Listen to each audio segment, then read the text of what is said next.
me lame for not seeing how much I'm It's your girl. Ooh, it's your girl. Welcome back. It's been a long time since I pulled up on you. I know, don't be mad at your girl. Been busy, man. But I'm back with another episode of Wacky with Friends. I got my boy Joe Vincent with me today with Fab44TV. What's up, my boy? What's good? You know, it's a pleasure to be here. Thank you for allowing me. It's truly an honor. Yeah, I'm super honored to have you here, man. You know, you big time. I don't know about all that. Most definitely. We trying to get there. Yeah. We ain't got it yet, but we gonna get it. We trying to get there. We gonna get it. For sure. But tell me a little bit about you, man. Talk to us about who Joe is as a man. All right. Well, my name is Joe Vincent. I'm originally from Little Rock. Me and my mother, we moved to Hot Springs when she, took a job in my childhood, and then we moved to Fordyce, where I ended up going to high school. Well, from the 7th grade to high school in Fordyce, Southeast Arkansas. So that's pretty much where I, played sports. I always came to Little Rock and played AAU because my mother, had a house in both. So, grew up playing for the Wings, was a Red Bug. Career ended early due to injuries. I had 2 injuries coming out of high school. I was highly recruited by Nolan Richardson and a couple others, but that was where I wanted to play. I went to every camp, everything, always, won like MVP, everything. But the knees didn't hold up. So what I'm doing now is my way of still being involved, in basketball. So I'm 40 years old, so I'm an 80s baby, 84. Yeah. A man of God, a father, husband, a son, so that's kind of, who I am as a nutshell. Yeah, amen to that. Yeah. You said something. There's a lot that you said, but I really got to be petty real quick. Okay, talk. You said you a red bug. That really took me out. I ain't never heard. I heard you say you from Fordyce and stuff, but claiming to be a red bug is outrageous. Yeah. The mascot is wild. Well, it's only one. So, you can look at it like that. It's 1-on-1. Yeah. A lot of people may not know what a red bug is, so I'll, define that. So I don't know if you ever seen these really small insects, like you almost need a magnifying glass to see them. But if they get on you, you definitely know they're there. They call them chiggers, they get around your ankles, you get in brush and, tall grass, and that's mostly where they live at. But I had never heard of it when I moved there. But I truly enjoyed it. I met some great people. I had a great coach, Stan Jones. Shout out to him. He taught me a lot about the game. He's still there coaching, but kind of on the downhill. His health is, kind of failing. He's getting older, but tremendous coach. Played at UAM. Originally, he's from Fordyce as well, and so he's very tied to the community within that in the basketball. So, but he done a great job, explaining to me what Red Bugs was. Like when we went, somewhere, he would always say, when you put that jersey on, people it's going to be a target because they always want to be the Red Bugs. Yeah. So, he instilled that, in us, and we fought hard for the name that was on our chest. Yeah. And I think it's a little bit different too. And I was going to save a little bit of this for later on in the episode because I'm from the South. Yeah. I'm from Southeast Arkansas. Yeah. I'm a Monticello Billy Goat. What? A Monticello Billy Goat. Oh, okay. Yeah. It ain't too many goats. It ain't but one goat, I feel like. Only one Billy Goat. Only one Billy Goat. No. So it's like super interesting to me. We talk about Red Bugs. We just talk about a little bit about Billy Goats. But those mascots in like different like southern areas or even northern areas, the rural areas, they be having like particular mascots. Yeah. I've heard some pretty interesting ones up in Northwest Arkansas too. Yeah, like the Hillbillies. Exactly. I wasn't gonna go there. I think that's like the Ozarks or something. Yeah. So and I seen, I was like, did the jersey say what I think? Yeah, that's what it say. Yeah, okay. Actually, Monticello used to be the Hillbillies. Really? They had to drop the hill once the schools integrated. My mom told me the story. She integrated schools when she was 5th grade. That's when it was integrated. And it used to be the Monticello Hillbillies. They dropped it to just the Billies and made it the Billy Goat when they integrated schools. Okay, nice. I didn't know that. That's some Monticello history for me. You got your Red Bug history. I'm going to teach you a little Monticello history. Now, I give you one. So when you mention Fordyce, it's synonymous with Paul Bear Bryant.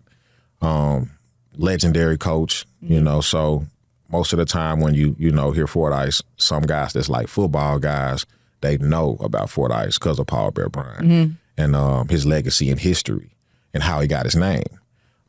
He was said to have got his name by fighting a bear on Main Street in downtown Fordyce. So they called him Paul Bear. That's crazy. So they go, you some more history. That's a heck of a name to have. Like if they call you Bear because you fought a bear. So we really need to call him up and his ancestors when we talking about the man versus 100, the gorilla versus 100 men. Yeah. Let's get him in there. Let's get some Paul Bear Bryant descendants in there. Definitely got to grab some. Yeah. All right, but back on time. I got you off. Fab44TV. Talk a little bit about your company, why you created it, and like what inspired you to create that. Sure. So Fab44, we founded it in 2017. Well, let me back up. We founded Fab44 as a nonprofit organization in 2014. We were basically doing camps and clinics and tournaments. So that kind of segued into Fab44 TV because I had to contract out people from out of state to come and do the recording. And with me just kind of, having a niche for marketing and the way things are presented, I felt like that was something that I could take on and basically do it for our state like other people was doing and I was contracting out. So that kind of evolved into like us having a full service media company, which is Fab44 TV. And our goal was basically to set out to give exposure and, insight and shine the light on the talent here in the state, which it's a ton of it. But if it's unseen, then, it's hard for somebody to go get a scholarship or go create a relationship with an organization, a coach, or, a college with nothing to show. So what that evolved to was Fab44 TV, and what we were doing was like basically trying to shine the light here on the state. Like I seen media being handled in other states, solely set out to create exposure, for our talent here. And Fab44 TV took off a little faster than what, we expected. So it was like we were learning at the same time. So some of our early work, doesn't look like what we've evolved to today. We've created collaborations and partnerships with, other guys that, does media. I think that was like the biggest part is getting people to be on one page for the same goal. If people look at the page, the social media page now, they see a lot of collaborations versus in the early years. And it has to do too with in the earlier years, it wasn't many people, doing sports media.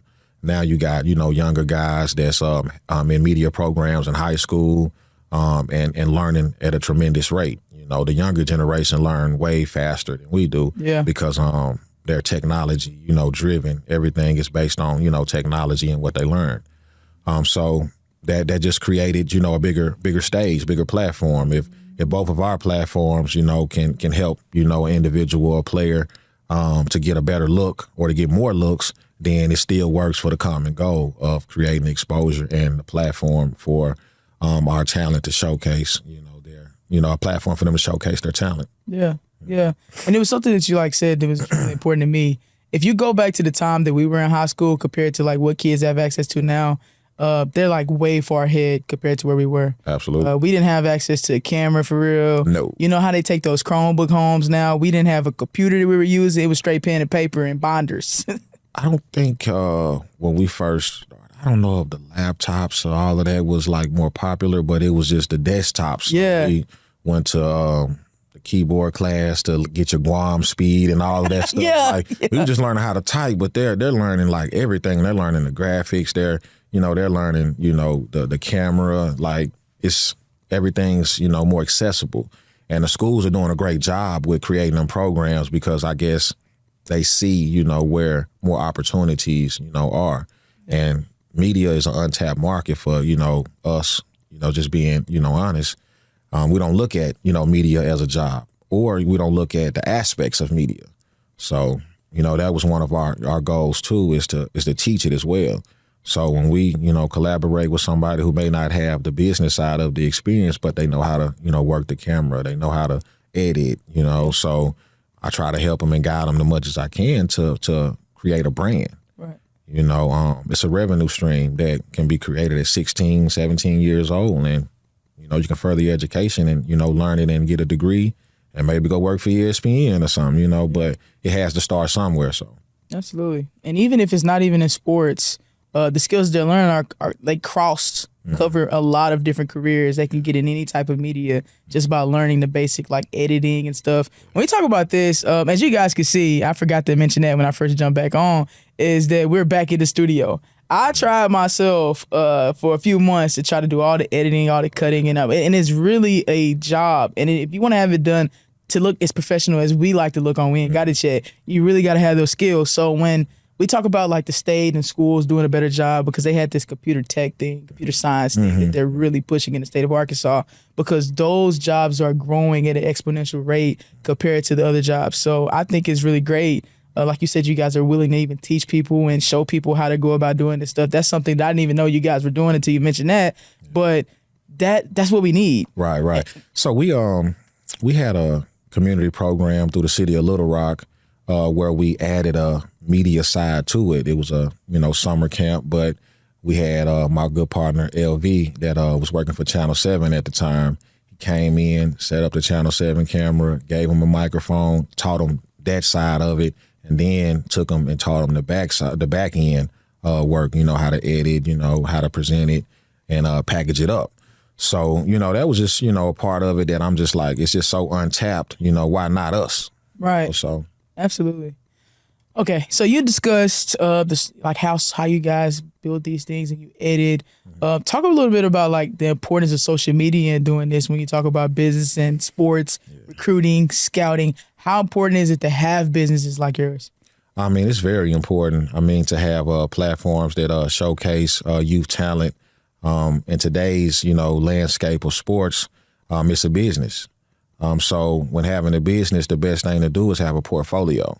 So if you don't have a portfolio, how do you pitch yourself or how do you pitch your business without that? Some people have to be visual, so you have to show them what you're capable of, what you can do. So I think that makes the level of importance of social media more today in today's time as it did, back when maybe you and I were, in school and growing up. Like you said, it wasn't any cameras in the gym. And I mean, it was VHS tapes for me, so then, the disc kind of came. But I would say it's at the level of importance is definitely at the top. The media is everything in sports. I think it's like the biggest sports generator. Now it has surpassed ticket sales. So media rights deals, is what basically, funds everything. Yeah. You look at collegiate sports, you get like the Big 12 conference, they'll sign a $200, million, deal, TV deal. And, that goes to, the colleges within that division or whatever. So, yeah, it's getting more and more important. And I think now it's not like people don't understand it as they did once before when social media first came on. It's like now it's one of those things that's essential, for athletes to, have a clean social media page, a sports page that showcases all their talents, showcases where you started, showcases your growth. I think that's important, and coaches definitely, want to see that. They want to see that you're working. They want to see what your routine looks like, so it gives them more insight to help you, get into your goal or your destination. I'm glad you said that. You really just made me start thinking about all the things, other things that I'm associated with that I can help use some of the knowledge that you're dropping right now with. I teach East. I don't know if I ever told you that, but East is basically like community service class where we give kids access to technology where they can come in and work with different stuff.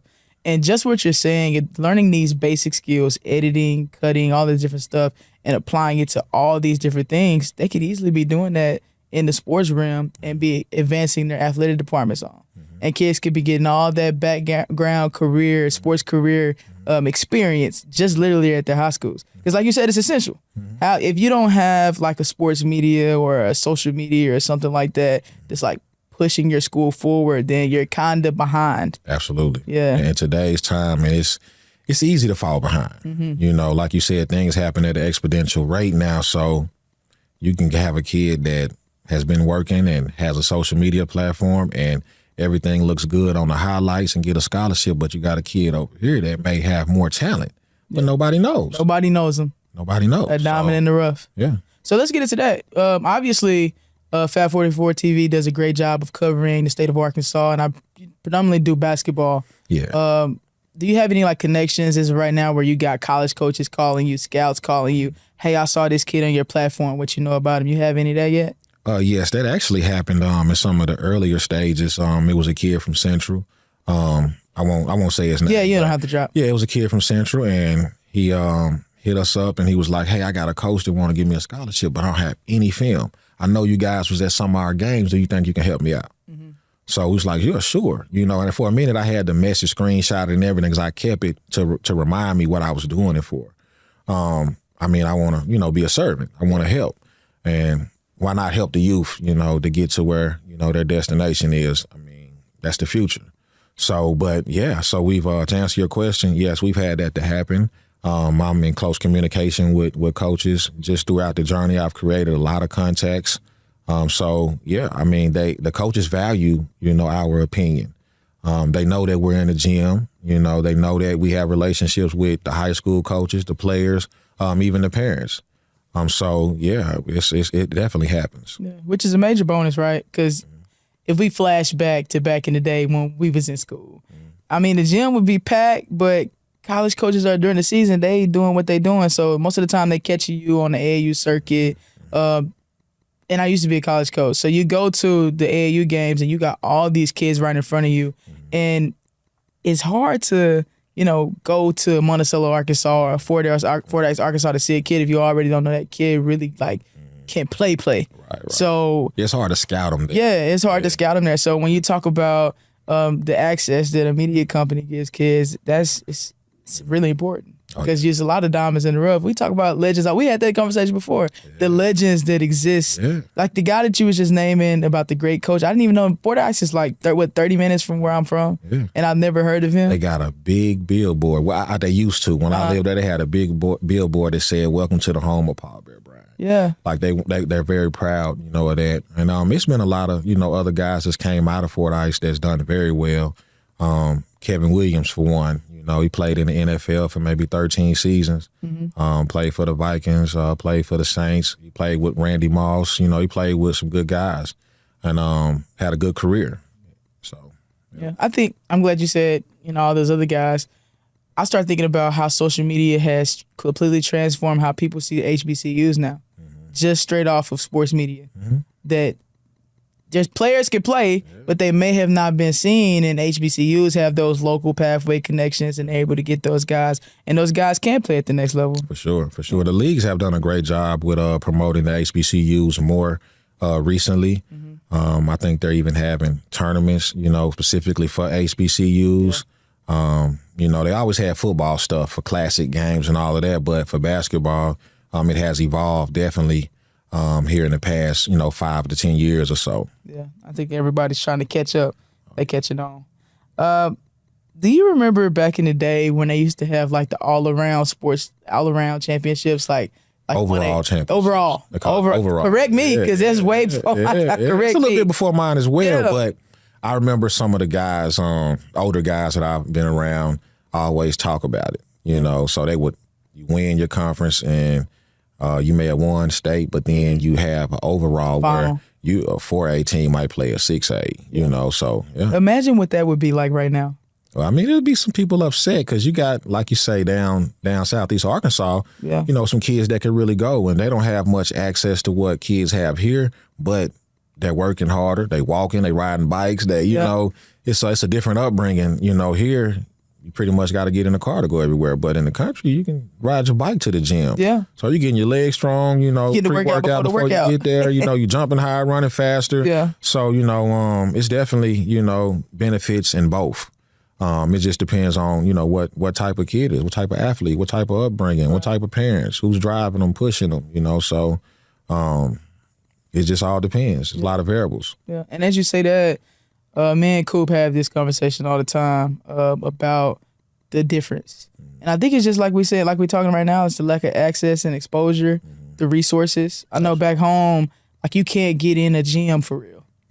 We don't have like Gotta know somebody. Yeah, you gotta know somebody to be able to get in the gym. They just got. I know the janitor. Thank you. They just got to where like they'll start opening the gym up for kids and let them to go play on the weekends and stuff like that, or in the afternoons. But when I was coming up, it was over with. That gym is locked. If it's not during school time or like right when we got practice, you know, and that may be maybe an hour after. Yeah, school and you ain't just going there to be able to get in there and do what you want to do. It's completely different. And I think that's the biggest gap for like Southern athletes or rural athletes. Because you got to think about the kids in Northern Arkansas, East Arkansas, where they don't have that same access. Because if you don't got a Boys and Girls Club, or if you don't got a community center, you go to the park. A lot of kids don't even want to play at the park no more. You remember when you used to drive around and the park would be jumping? Well, see, I come from just a little bit before that. I come from playing outside, grass till it was dirt, till your socks get dirty, you know, so it didn't have to be a gym. We hooped. We played 21. It didn't have to be a full team. It didn't have to be 3-on-3. You know, it could be 3 guys and we going. We playing 21. Yeah, we playing. I don't even think kids play 21 no more. You gotta go against the whole team till you get 21. Yeah. So, you know, a lot of things have changed. I think the training aspect has changed. Absolutely. You know, if kids are training, they're not playing. They're, you know, doing more skill development, working on their shot, working on the, you know, drills, you know, to get better in that aspect. But you got to play games, man. You got to play against talent. You know, you got to figure out what you can do when somebody's like right there. In scenarios, you just can't create enough scenarios for the real thing. Absolutely. You know, so yeah. So what about AAU? What do you think about AAU? AAU, the landscape has changed, you know, since we played. You got, you know, shoe circuits that's dominating the AAU summer circuit now. I don't know if I can even call it AAU because when we played, AAU was its own organization. Right. It was the most prestige organization you can play in summer ball. Now, it's like kids go to AAU Nationals and that's it. You know, they don't play too much AAU events as far as an organization. But from the summer aspect, I think it's important for kids to play, but I think it's also important for you to find the right fit because there's a lot of more options now. I seen a guy on Instagram the other day, and he was saying, if you don't like what I'm teaching, or it's another team, just like it is a gas station on every exit. I was like, wow, yeah, that's true. It's like 50 more teams in Arkansas than it was, when I played. We had 4 main teams, and it was like the Wings, the Hawks, the Rockets, and a couple of others, but those were the main teams. If you played for those teams, you were considered to be the best in the state. But now it's the talent. Everybody is scattered. got a team. Yeah, the talent is scattered out. So, in my opinion, I would like to see more of the better kids playing with each other versus having everybody kind of spread out. Yeah. I think in some sense that probably would help with recruiting too. If you got 4 of the best kids in the state playing on the same team, I mean, it doesn't overshadow. Talent doesn't overshadow. It's a lot of college programs out there. Amen. So, it would make it a lot easier for scouts and recruiters and college coaches to see you. I think that's the benefit of summer basketball when they have the big events. Mm-hmm. You can kind of move around. You get your roster. You may find a kid that you wasn't looking for because you're watching another kid. Right. So, but the way things are done now, I probably, don't, agree with that. Because it's turned into a business. And, in business, it's about the money, and that's just being perfectly honest about it. I think parents are, paying, dues and, things like that, and kids are traveling. And I know some teams, don't even provide, access to travel for the kids. They don't provide meals. They don't provide hotels, So these are the things when I played, AAU, that was the most important thing. You wanted to be on a team that had transportation. I had a coach from Little Rock, and God rest his soul, Tim Lauren. Tim and Felicia came and picked me and Jonathan Monica up in Fordyce and brought us to Little Rock. Jonathan Monica, he played for the Razorbacks. He's from a small town called Smackover. Mm-hmm. So we would meet at the Walmart in Fordyce, and they would come get us. I see coaches these days, they won't even go get a kid. So I don't know. It's I got mixed feelings about it. Yeah. I mean, I love basketball so much, I support it regardless. Because I don't look at the business aspect of it. I take that out and just look at the kids, But it's a lot of things that happens that I wouldn't agree with. Yeah. But it's all part of the process. And I hope, people continue to grow and evolve, with, the organizations and how they do things and how they value kids and how they, value the whole situation. Yeah. I'm with you. I kind of got mixed feelings when you talk about it. Mm-hmm. I think AAU is necessary.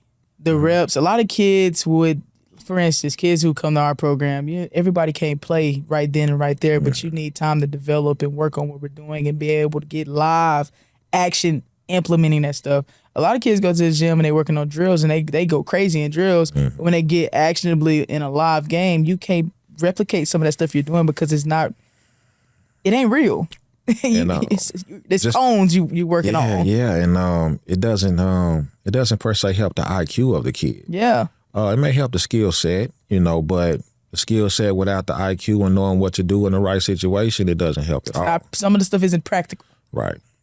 So I think, kids get challenged with that because they overload on the skills and drills and, not enough, games like 21 or pick up basketball where, you get to hoop and you get to, face those scenarios. You get to face in 21, 3 people guarding you. Right. So now obviously you have to be, smart. It helps the IQ. So when the mind is challenged, it grows. So in my honest opinion, I mean, it's maybe too much, of the AAU and skills and drills and not enough just hooping. Right. So if you really love it, just go hoop and do what you love. You can still work out, get your skills and drills in and all that, but hoop. So you don't see enough of it. Absolutely. You go by, I've seen, and shout out to the mayor and the whole city of Little Rock. They doing a tremendous job with the parks. Yes. The Park and Recs department, man, I'm seeing new surfaced courts that's not even being used. Yeah. So I don't know. We definitely need to get back outside. Yeah. I mean, we got to. I mean, got to get back outside. I think it comes as part of I wouldn't just say our community, but I would say as people as a whole, we don't really spend time with our kids outside of, as I say this from my perspective, outside of sports, showing up for them in other areas, teaching them other hobbies, going out as a family. And I know that a lot of us, we work. It's hard. When you get off work, I ain't interested in going outside doing a whole bunch of stuff either. But the way we were raised growing up, things were just completely different. Things were more family oriented. People were outside. They were doing things together as a family. The village was much bigger. Yes. So even if the parent couldn't get him there, auntie, grandma, his friend's mother, it was always somebody willing to help. And in today's time, the village is shrinking, so I mean it's more distractions, so. As you say, the village is shrinking. I don't even know if the village is shrinking because we show up for graduation. We show up for the state championship game. We show up for things like that, but are we showing up for our kids in other areas and teaching them that there's more to life than just specifically because you're successful in this sport, we show up for you there? What are the other things that we're interested in as a family? Where do we show up for each other in other areas? So that, to me, I think that's kind of hindering our success as we previously had because we're only invested in one form of what this looks like.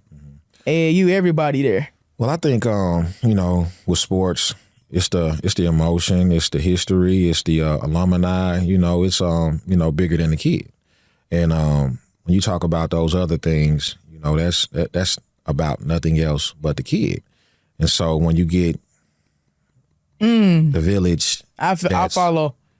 So I'm here to support this basketball team and this, and, but as far as the support on that particular kid and that particular kid's village is, like you said, they show up for certain things, but some things matter more than others. Absolutely. The everyday things matter more than anything. The journey, the daily grind, what it takes, behind the scenes stuff, to get to that level to play in a state championship game is where the support definitely should be, more. But like you said, everybody's coming for that big moment. Facts. And big moments happen before the biggest moment. So, it's I don't know, let's just say that the village is there, but the village could be there more. Yeah. Let's say that. The village may be selective. Yeah, let's say that. The village may be selective. Okay, so back to Fab44TV. You got a new segment that you're doing called Coach's Corner. Tell us a little bit about that and the inspiration behind it. Okay, I'm very excited about the Coaches Corner. It gives a deeper dive off into the coaches that basically form these great legacies and organizations and teams and programs that we don't talk about enough. So it basically gives the coaches their flowers while they still here, while they still in it.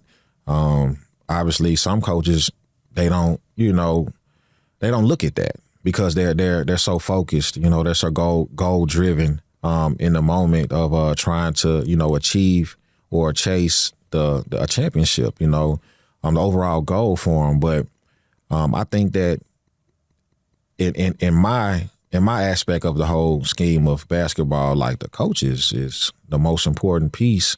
Of course, you got to have talent and kids, but the coaches is committing more than what anybody would ever understand. Absolutely. They would never understand unless they were actually there. Right. As much as we do. And so what I want to do is, provide an opportunity, for the coaches to speak and tell their stories. I ask certain questions, to basically get them to, feel more comfortable about talking about winning. They talk about the preparation a lot. That's what coaches are. They prepare. But I want to celebrate them and, talk about those moments. How did you feel about, when you won your first championship? What did it take to get there? What does that group of guys look like or group of girls look like for a championship team? So the Coaches Corner, it comes from Fab44TV Insider. It's a digital publication where we basically put out issues, a dual issue every week. It's including the Coaches Corner, feature players, my story on players. It also has the story recaps behind the championship games. And so that's what we've been covering first in the Coaches Corner is going to visit and talk with all the championship coaches. So we've knocked 2 of those segments out, working on the third now. We've started at 6A, going to 5A and then 4A. So we'll, cover everything. And we're trying to do interviews with all the coaches, but, of course, it's kind of hard to make, those schedules coincide. But we still get to tell the story in the digital version if it's not a sit-down interview. Yeah. So, but the Coaches Corner, like I said, it's I'm very, excited to do that. It's something that I felt was a need, especially if a parent wants more insight into, this coach. They only know what they hear. Absolutely. So let's sit down with the source. Let's get it straight from the source. Right. I love that. I love the perspective, like you said, that it gives, building on who they are. And you also get to see them as a person and their passion and, giving them a voice to speak about more than just the team, but like the overall culture that they're trying to build out and their actual goals that they're trying to build with their team. So like I said, I absolutely love the perspective. Tell me, you've interviewed a lot of different coaches as you've been covering this. What is the most common thing? These are all winning coaches. What's the most common thing that you think they share? The journey. I think the one thing that each coach has said is it's so hard getting to the championship, game. It's hard getting there. And when you talk about it, the first thing is like they get a sigh of relief, like we did win, we got it. And I know I'm focusing on getting another one, but let's talk about, this one. Some coaches this year won their first championship. And so, and they all just shared that common, saying is it so hard getting there. Yeah. And so, and that gives me the segue to talk about, well, tell me about the journey and what it takes and what does that look like, and so they get a chance to open up and take you through, the whole journey. Yeah. I can tell you from my point of view, this year was the first state championship that I ever won. Yeah. And congratulations. By far. Thank you. Yeah. I really appreciate that. Yeah. I needed that one bad. Needed that. Yeah. So, in my mind, I thought it would be like, how you see it on TV, it's this big celebration. After the game, I think more so for me, like literally after we was excited, we took the photo, we had the trophies, we took our pictures, and then right after when I got in my car, it was like a big, whew, like where you can relax. Like when you're very passionate about something, as you know, because you're very passionate about what you do, you're very passionate about it. Like you're tense, you're stressed, your anxiety is up. You're doing all the preparation things every day. Did I do this? Did I do that? And then at that part, Coop has something he said, the hay is in the barn now, coach. We just got to go show up. So when we get there and we had the game that we had, where we got to come back from being down the entire game to actually come back and win. Yeah. At the end of that, it was like, I could finally breathe. I went home and I took a nap.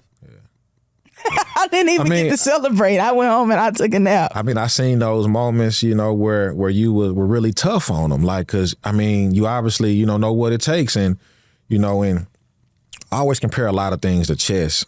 And this is one thing I like about coaching is a coach gets to see the whole chessboard. So when he call a timeout, it's because what I seen that you didn't see. So let's talk about it. Let's regroup. Let's come back out with a new strategy. So instead of taking this piece, we're going to take this piece first. You know, so me, I look at it like it's very strategic, and a coach has to know how to get the best out of that player in that moment, because it's no redos. We can't do it over. So if I'm tough on you right now, guess what? When we get to the locker room and we celebrating, then that moment is forgotten. Yeah. But the championship is forever. Yeah, it's forever. Forever. Yeah, for real. Okay, so as we talking about tough, we're talking about hard. Talk a little bit about like where you are with the business right now. You know, I know you're continuing to grow it. What has been the hardest part about the journey for you as you've built out your platform? Well, I would say the journey is always tough when you gotta evolve. You get accustomed to doing things one way.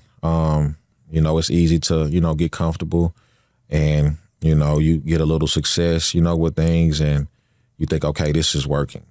But then next year, the same thing that was working isn't working. So you have to figure out different ways to, you know, target market, different ways to, you know, approach it, different ways to interact and create relationships. It's like, sometimes it's almost like restarting, hitting the reset button every year, because you want to stay ahead of the curve. You want to stay innovative. I try to develop 5-year strategy. So I may be in year 2 of that 5-year strategy, and I have to rewrite the whole thing, you know. And it's just mainly because, you know, stagnation is, you know, almost like, you know, the enemy. You always want to move forward and have some type of motion and be on the cutting edge of evolution, no matter what, you know, business or entity it may be. You want to be, you know, right there on the cutting edge. So. Amen. And as you say that, I got to point out that everybody don't be wanting to win for real. Right. They really don't. I mean, sometimes people get into things for the wrong reasons. Yeah. You know, every business that, you know, me and my family and my team has developed is always a service. Mm-hmm. You know, we find a need, you know, and we help people. And so you have to have the right heart to do this, because if you're in it for yourself, then it doesn't work. Right. But if people see that you're genuine and you care and you're doing things the right way, then it's successful, because you're making a difference. Yeah. You know, and one of my sayings is, it's always a win when you come from nothing. Absolutely. If you're starting from zero, every step of this journey is a win. That's so, fact. You know, a lot of times with us being, you know, former athletes and just having that competitive nature, you know, you gotta play against yourself. You know, you gotta make yourself better. Yeah. And so that's kind of like, you know, one of my things. Agreed. You said everything you've done has been a service. Obviously, there are other things that you do other than Fab44TV. You do that to fuel your passion. So talk a little bit about what other things that you're doing. Well, in about, probably about 12 years or so, I started, you know, Janitorial Doctors. It's a commercial cleaning service. I started that business to be able to buy my time, but also, you know, pay myself or whatever. But I love basketball and sports so much, and I had kids that was coming up in it. I had to figure out how to be there to support them, to drive them to training, to drive them to camps. I mean, CP3 camp, we drove to North Carolina. Yeah. You know, so it's just, you know, things that I knew I had to buy my time. And so I created, you know, the company. And, you know, that was one of the, you know, first, you know, not the first, because I was obviously, you know, doing business with my family before, you know, this, but it was kind of like my first own thing developing. Yeah. And I worked there by myself. You know, I cleaned toilets. I did everything. You know, I got my first contract and, you know, went in at night, late night, after I've done everything else. You know, worked, and, you know, go home, go to sleep, get up in the morning, work another job, because I couldn't quit my main job, right, you know, for my startup business. So I worked them both until I got 3 or 4 contracts, and then it was, official. Like, okay, now I can, operate within these means. I got help.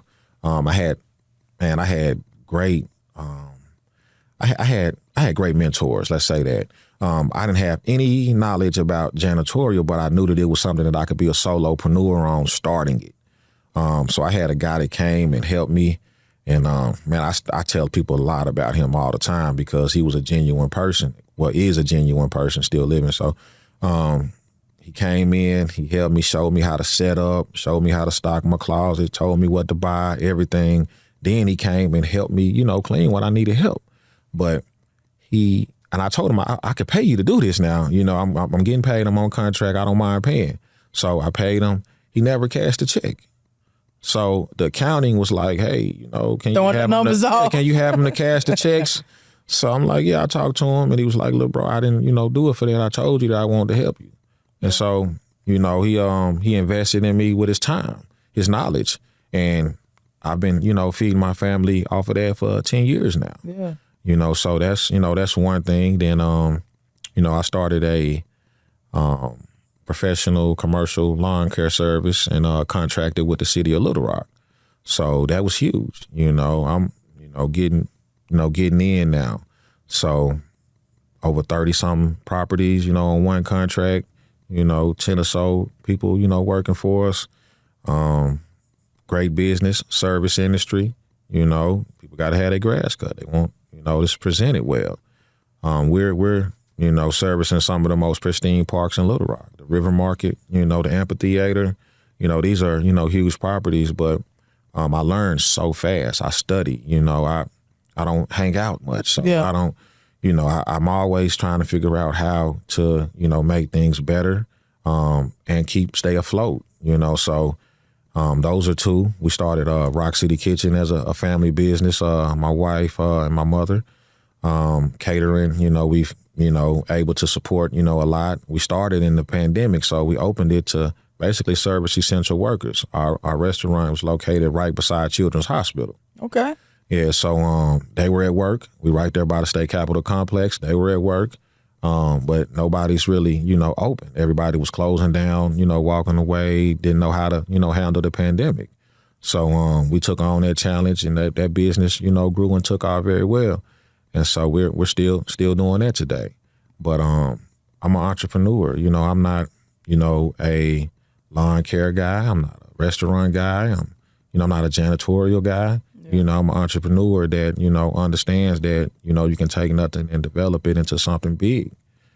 So I seen something where I like the saying that said that little business doing big business. Facts. So that's always the goal. And, I've been able to, support, my family and support, other people's families, so that's the biggest thing for me is being able to help where it's needed. Yeah, well, that's solid. I think the people need to hear that you could be doing all these different things in order to be fueling your different passions and finding out what you're good at, advancing on that, and being able to make some funds in order to put that in different areas. So that's really dope. Next segment of the podcast as we begin to wrap up. Now. Yeah, I'm excited. I'm getting to the nitty gritty. I like to argue. Myth busting life advice. So I'm gonna give you a few. I'm gonna give you a quote, and we're gonna talk about that quote, and we'll go back and forth a little bit. We're gonna keep it short, but we're gonna discuss what we think about it. So the first one would be, "Early bird gets the worm." What you think about that? Facts. I think you gotta punch the clock early. I like what Kobe always said, and what everybody always said about Kobe Bryant is, he tell you to meet him at the gym and work out with him, but he already dripping sweat when you get there. He got there 2 hours early, and it shows in his performance and what he was able to accomplish, in his years. God rest his soul, but he had the early bird mentality, which developed the Mamba mentality. Agreed. I would think that I'd say the early bird gets the worm, but you got to be productive with it too. I think when people think there's one thing, let me make it clear. When you get up, you get more time than the person that's sleeping. There's only 24, my cousin said the other day, there's only 24 man hours in a day. We get the same 24 hours. What are you doing with your 24 hours? So even if you're getting up early, if you ain't doing nothing with that extra time, then the early bird necessarily doesn't get the worm. In that instance, yeah. So the productive early bird. Let's say that then. Okay, thank you. Yeah. You correct me. You got me. Okay, you got me there with that one. Okay, next one. Success is about hard work, not luck. It takes both. It takes both. I mean, success, it takes discipline. It takes, a lot of dedication. But it takes a little bit of luck to be in the right place, the right time, make the right connection, meet the right person. So I can't say either or. I have to say both to that one. Yeah, I would agree with that too. You can work as hard as you want. Sometimes people just get lucky. Mm-hmm. Or I won't even use the word lucky, just a favor on their life. Oh, yeah. Favor ain't fair. And I think Dawn Staley made that like last year, year before last, whatever. She made that a really big thing. And that's something that we got to consider. The way God bless others, it ain't always going to flow into your life exactly how it flowed into their life. But you should work hard, do your part, of course. But sometimes favor just ain't fair. That's a big fact. Yes. So, yeah. One more. Set big goals and don't settle for less. Yeah. I think that, well, I don't know. I can't say either or on that one either because you can, shoot for the stars, but you might have to settle for the moon. That was a saying that my grandmother had. It's like shoot for the stars, baby. You miss, you land for the moon. You land on the moon. So that was always something that stuck with me. I've always set huge goals, big goals, things that, give me anxiety just trying to accomplish. But it gets me out of my comfort zone. It helps me grow. It makes me better. But at the same time, you do have to settle. Yeah. I before janitorial doctors, I came up with a different concept. But that concept, it wasn't resonating with people. It was before its time. So, but the janitorial aspect, people understood that. Yeah. But I had a plan and a strategy to do something different that was technology driven before the technology was even here. We had developed a concept called Errand Boys, and it was basically a digital process where you can go and get different things brought to you, cleaners, groceries. Now you see all of this stuff, Uber Eats and DoorDash and Walmart delivery. So we had a concept developed 20 years ago to do this, but with no technology. Yeah. But it wasn't resonating when I spoke about it. So, boom, I went back to the drawing board. I'm like, boom, this is something I can insert myself in instantly. All it takes is the right person to give me an opportunity. Yeah. Yeah. I like that perspective on it too. I think incremental growth is sometimes how we have to perceive things. We can set for the stars, but if you get to the moon before you get to the stars, it may or may not be a failure. You can continue to grow and try to get to where you're trying to go. So, I kind of like the way you put it too. So, if you land on the moon from the stars, isn't it much easier to get back to the stars from the moon? Agreed. I ain't never seen it like that either. I like that perspective of it too. Yeah. I'm still closer to the stars than I was before, even if I just got to the moon in that time. So yeah, I like that. All right, let's pivot. This or that. Since you sports media, I got a few ones today. I thought about some real crazy ones, but I'm gonna keep it light. Give me the tough ones now. I'm gonna keep it light. As you're covering things, what's the most exciting things for you to cover? Underdog stories or dynasties? Man, it's something about the underdog story, man. It's like, no belief to accomplishing, greatness. Yeah. It's hard to be the underdog story. But as far as we're talking about building a legacy, then you have to lean towards the other. I mean, because obviously you in it to win it. Yeah. So if you win 10, how do you feel about it? Opposed to the underdog that got one. Yeah, or 2 or 3. Yeah. So I don't know. I can't, lean towards either one on that one, but it's just hard to be the underdog story. You look at all the great movies, it's all come from nothing. Like, look at all Rudy. There you go. All these look at all the great basketball movies, the Coach Carters and all of that good stuff. And, it's the underdog sales. Yeah. They do it every year in like all these national tournaments. We can talk about softball right now, Texas Tech. You talk about they lose yesterday. They lost yesterday, but they get 2 more games. Hopefully they can pull it out. Good, man. They get 3 in the series. Okay. But yeah, I love a great underdog story. Absolutely. Yeah. I like to think I'm one. Yeah. I love it. I mean, obviously, we come from, small towns, Central Arkansas. Southeast Arkansas. We're obviously in Central Arkansas now, but small beginnings. Absolutely. So. Rivalry games versus championship games. Rivalry games. Love a good rivalry game. The environment is completely different. Unmatched. When you walk in there, well, first of all, you have to get there super early. Yes, it's gonna be packed house. You gotta watch the girls' game. I mean, I like watching girls' games anyway, but you gotta get there before they start. Well, you won't have no space, no room to park. Can't get in. Got to stand on the wall. Gotta walk crazy amount of miles to get to the gym. So, and some of these gyms still don't have the biggest parking lot, so you on the street parking and you way down. Yeah. So, yeah, I would definitely say the rivalry matchups. I would agree too. Yeah. I think I would prefer that too. I like them both, but if I had to choose which one I'm going to, it'd be a rivalry. Yeah. Okay. March Madness versus the NBA playoffs. March Madness. Oh my goodness. It's something about March Madness. I'm already ready for March. Yes. Spin the block on me, March. Where are you? Where art thou? Crazy. I got a chance to do some March Madness this year. We went to the second round in Denver, Colorado. Okay. So it was nice. It was my first time experiencing it. So it's something that I would want to do every year. You already following it. You got your bracket. You doing all of that, and you trying to watch as many games as possible because the underdog. Yes, that Cinderella story is going to sell every time. Yeah. So. Who was your favorite Cinderella story in March Madness? And it don't even have to be recent. It can be any story. Let's see. I don't know. I watch so much. And favorite. I'm going to tell you mine while you think about yours. Okay. Yeah, because it's hard for me. What's the name of the school is it in Chicago, Illinois? Loyal, with the older lady who comes every year. I love that story. I can't wait for sister to pull up. Yeah. So they have a good coach. You probably familiar with him, Coach Denzel Valentine. Yes. Yeah, his brother, played, Michigan State. Yes. I think he's overseas playing right now. Mm-hmm. But so great coach.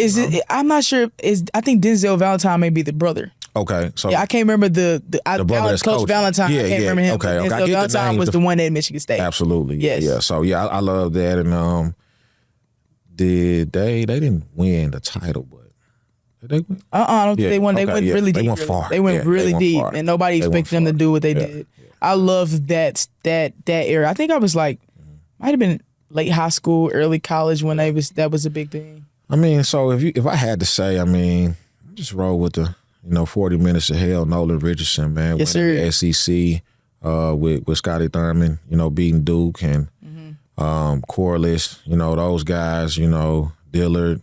That's 94, ain't it? Yeah. I was born in 94. 94 was a great year for Arkansas. Yeah. And see, I went to the camp that year, so I was like, got a chance to meet those guys.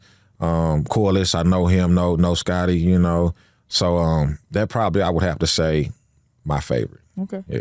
Yeah, that's a good one. Name your Mount Rushmore of men's basketball for Arkansas. Like people who, they didn't have to play basketball at the University of Arkansas, but they came from Arkansas. Name your Mount Rushmore. Joe Johnson. Absolutely number one. Yeah, Joe Johnson, number one. I'm liking some of these younger guys now. Not big as role as Joe had, but I'm liking Isaiah Joe, He's a shooter, he's on a winning team, You would put him on the Mount Rushmore? Yeah. Just because what he's been able to accomplish, so fast. Moses Moody, these are my Mount Rushmore guys. I've seen the whole, process. I've seen them as little kids to, come into their talent in the 9th grade, 10th grade and win state titles. Okay. Go play for the Razorbacks, so all my Mount Rushmore guys may be, Razorback guys, but I give my hats off to Kevon Allen in North Little Rock, what he was able to do.